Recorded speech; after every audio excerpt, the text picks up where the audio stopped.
Hello, hello! Once again mga mi! Nandito naman po tayo ngayon para mag-unbox ng aking kabibiling perfume. Ang perfume na ito, alam nyo ba, galing pa po ito sa malayong lugar. Char. Ayan. Galing pa po sa Saudi. Ito ay ang Charan!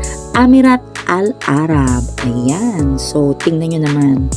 Packaging pa lang napakasyala na. Ayan. So, naka-emboss po yan. At saka meron niyang, ano ba yun? Anong tawag dyan? Kayo na lang magtawag dyan. Ayan. Buksan na po natin at tingnan po natin yung kanyang bottle. Ayan. Napakasyala din. Ayan, no? Tingnan ninyo. Oh, di ba? Gold na gold yung kanyang takip. And then, ayan, no? Princess of Arabia. And then, ayan. Hindi ko mabasa. So, matotal, maganda at mabango. Kaya bili na!